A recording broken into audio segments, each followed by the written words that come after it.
Hello, welcome everyone, good evening. मैं doctor Swati Sharma English सूत्रा में आप सभी का स्वागत करती हूँ। कैसे हैं आप सभी? और हम लोग ट्रांसलेशन का जो अपना चला रखा है, मैंने सीरीज जो है उसी को कंटिन्यू कर रहे हैं। आज आपको केवल 15 मिनट में पूरे पैराग्राफ को कैसे ट्रांसलेट करें वो सिखाऊंगी। और इस ट्रांसलेशन को सीखने के लिए वीडियो को शुरू से अंत तक जरूर देखें, तभी आप लोगों को चीजें समझ में आएंगी। पूरा का पूरा paragraph only in 15 minutes, 15 minute में आप लोग उस पैराग्राफ को ट्रांसलेट कर लेंगे। अगर उससे मिलते जुलते कोई और पैराग्राफ्स आपको मिलते हैं तो आप बहुत ही जल्दी इस पैराग्राफ को जो है वो ट्रांसलेट कर लेंगे।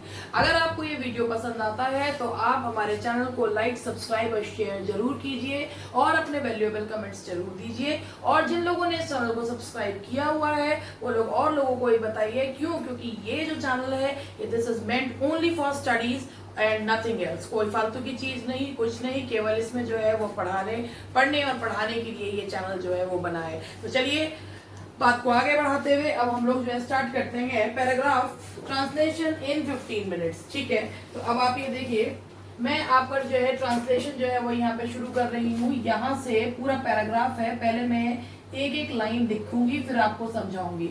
मनुष्य ईश्वर की सर्वश्रेष्ठ कृति है।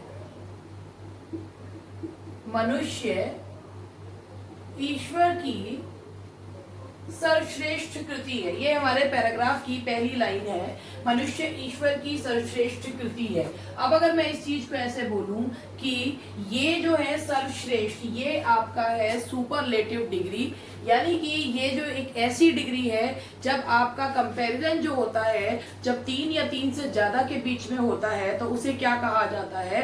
सुपरलेटिव डिग्री कहा जाता है। तो कौन है? मनुष्य, मैन है, man is the best.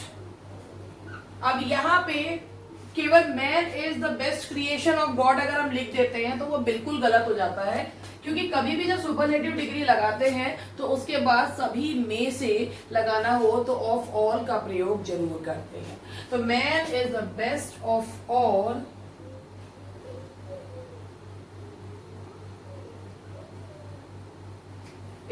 man is the best of all the creation of God।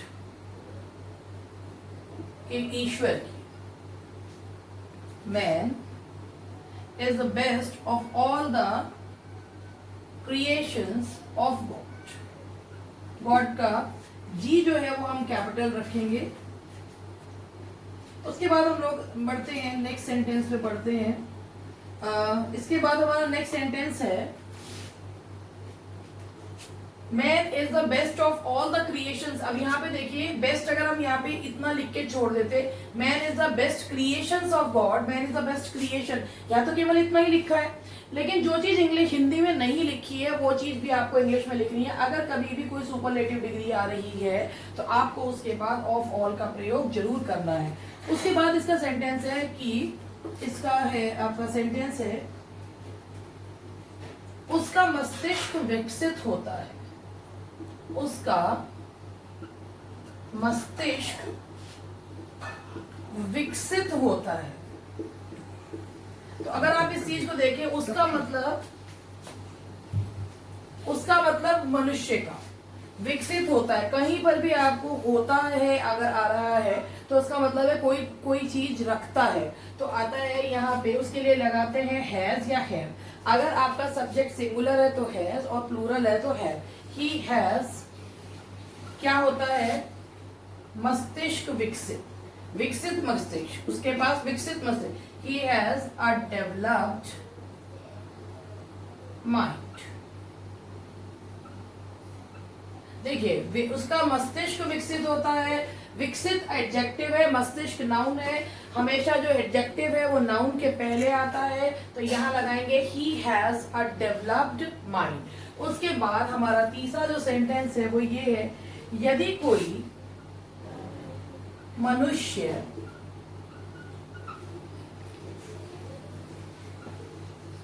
अपने जीवन में, यदि कोई मनुष्य अपने जीवन में अच्छे गुणों को नहीं अपनाता, अच्छे गुणों को नहीं अपनाता।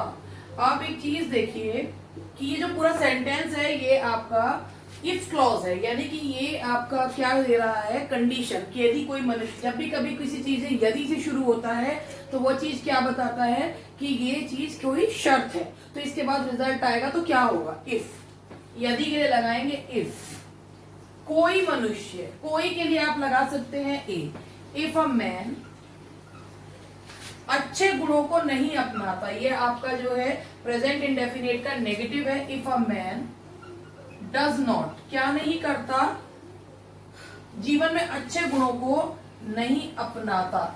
If a man does not adopt, if a man does not adopt क्या, अच्छे गुड क्वालिटीज या virtues, if a man does not adopt good qualities in his life.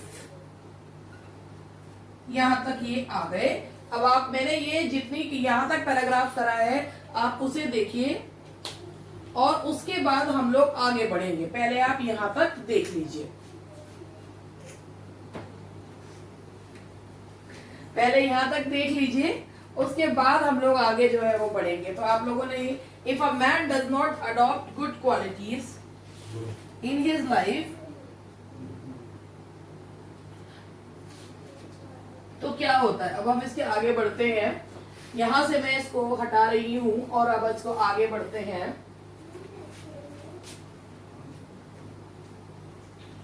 तो क्या होता है, इसके आगे का सेंटेंस देखिए, तो उसका जीवन, तो उसका जीवन सर्वदा व्यर्थ है। तो उसका जीवन, ये रिजल्ट हुआ, तो ये जो चल रहा था उसी चीज को है, तो उसका जीवन सर्वदा व्यर्थ है। तो इसका आएगा तो के लिए लगाते हैं केवल कॉमा, जो हमारा वो सेंटेंस चल रहा था उसी के आगे मैंने पढ़ा है। तो उसका जीवन, हिज लाइफ इज, है सर्वदा, अभी सर्वदा आएगा तो क्या लगाएंगे, हिज लाइफ इज क्वाइट। सर्वदा के लिए वर्ड यूज करते हैं क्वाइट, यानी कि कंप्लीटली, पूर्णतया। His life is quite waste, या क्वाइट अ वेस्ट, या इसको ऐसे वेस्ट लगेगा, his life is quite useless, futile, ऐसे भी कर देते हैं, his life is quite useless और फ्यूटाइल, बेकार। दोनों में से आप कोई सा भी वर्ड यूज कर सकते हैं। आगे हमारा सेंटेंस है,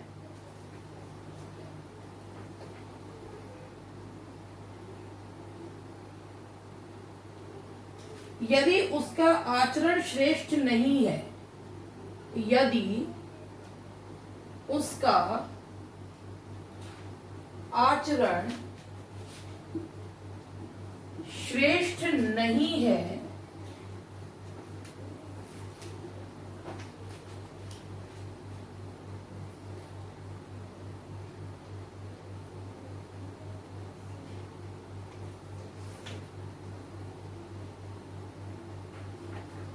तो उसके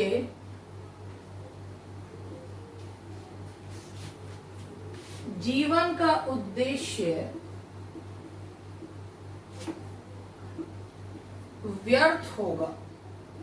ये फिर हमारा कंडीशनल क्लॉज है, इसे हम ऐसे बनाएंगे, यदि उसका आचरण श्रेष्ठ नहीं है, यदि, इफ हिज, आचरण को क्या कहते हैं, behaviour, if his behaviour is, श्रेष्ठ नहीं है। देखो श्रेष्ठ जो वर्ड है इसका मतलब होता है, श्रेष्ठ का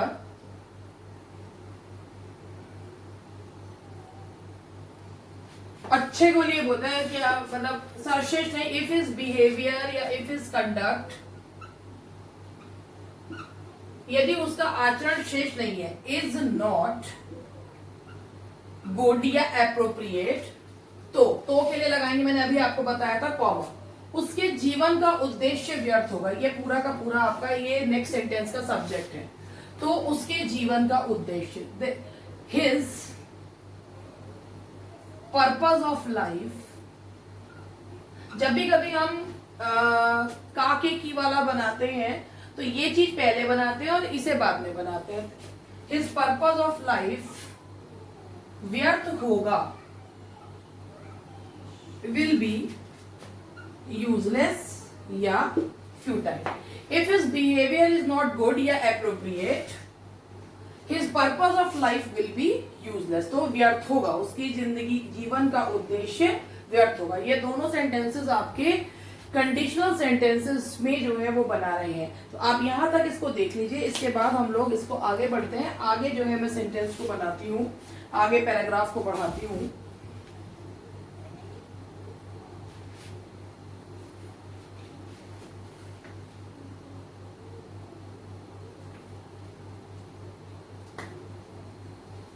अब सेंटेंस है हमारा आगे,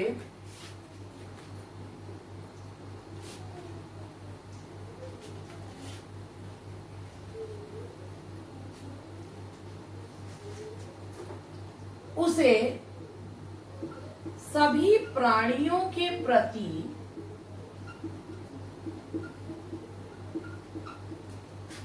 दयालु होना चाहिए।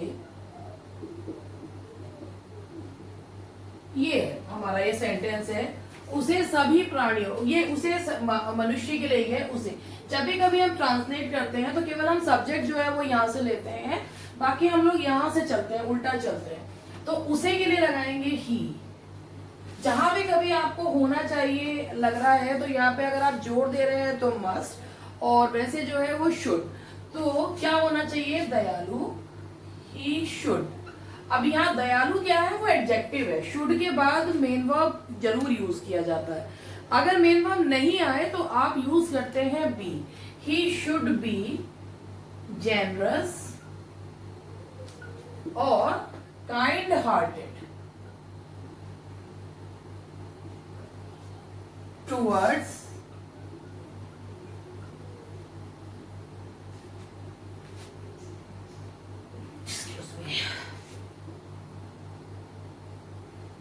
all the beings, all the living beings। सभी प्राणियों के लिए मैं ह्यूमन बींग्स की बात नहीं कर रही हूं, इसलिए मैंने यहां लिखा है towards all the living beings. Towards के प्रति, के प्रति के लिए जो आपका प्रेपोजिशन लगता है वो लगता है टूवर्ड्स।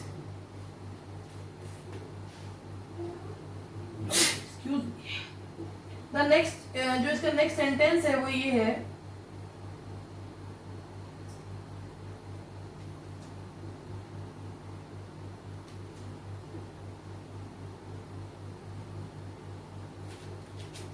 उसे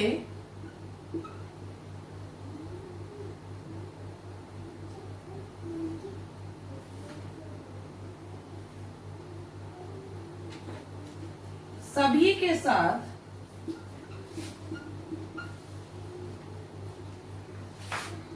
मिलजुल कर रहने का गुण रखना चाहिए। रखना चाहिए का मतलब होता है हैव के लिए यूज करते हैं। अब उसमें उसे ही, अब यहां से आएंगे, चाहिए ही शुड हैव। यहां हैव का मतलब है रखना चाहिए, ये हैव वो नहीं है कि करना चाहिए था। ही शुड हैव गुण, he should have the quality, काके के लिए ऑफ, मिलजुल कर रहने। रहने जहां ना नहीं लगता है वहां पे वर्ब की आईएनजी फॉर्म लगती है। He should have the quality of living, मिलजुल कर को बोलते हैं together with everyone. He should have the quality of living together with everyone। अब आप यहाँ तक देखिए कि कितने आराम से हमने कुछ ही चीजों को लेते हुए एक पैराग्राफ को सॉल्व जो है वो किया है। अब आप यहाँ तक देख लीजिए, उसके बाद मैं आगे बताती हूँ।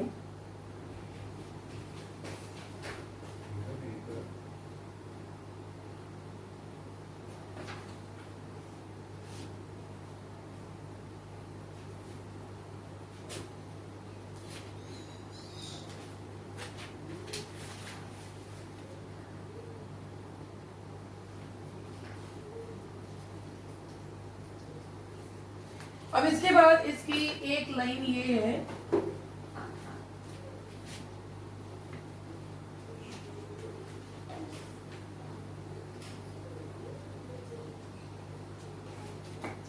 यदि उसमें ये सारे गुण नहीं है तो वह सुसंस्कृत नहीं कहलाया जा सकता। अभी फिर देखिए, फिर कंडीशनल है, यदि उसमें सारे गुण नहीं है तो वह सुसंस्कृत नहीं कहलाया जा सकता। यदि के लिए लगाएंगे इफ, उसमें ही नहीं है, does not, if he does not possess, रखता के लिए हम possess भी लगा सकते हैं, if he does not have भी लगा सकते हैं कोई, if he does not possess ये सारे गुण, all these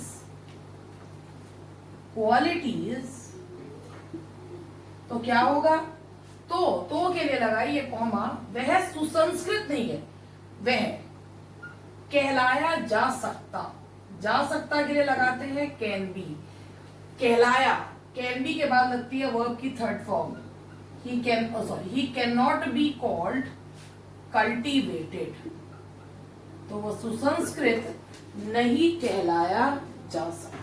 तो आप खुद देखिए कि कितनी जल्दी कुछ ही चीजों से हम लोगों ने एक पैराग्राफ को, छोटे से पैराग्राफ को ट्रांसलेट जो है वो कर लिया। छोटी छोटी चीजें सीखनी होती हैं, जैसे कि अगर कैन बी आ रहा है या किसी भी चीज, तो उसके बाद थर्ड फॉर्म ऑफ वर्ब लगाएंगे।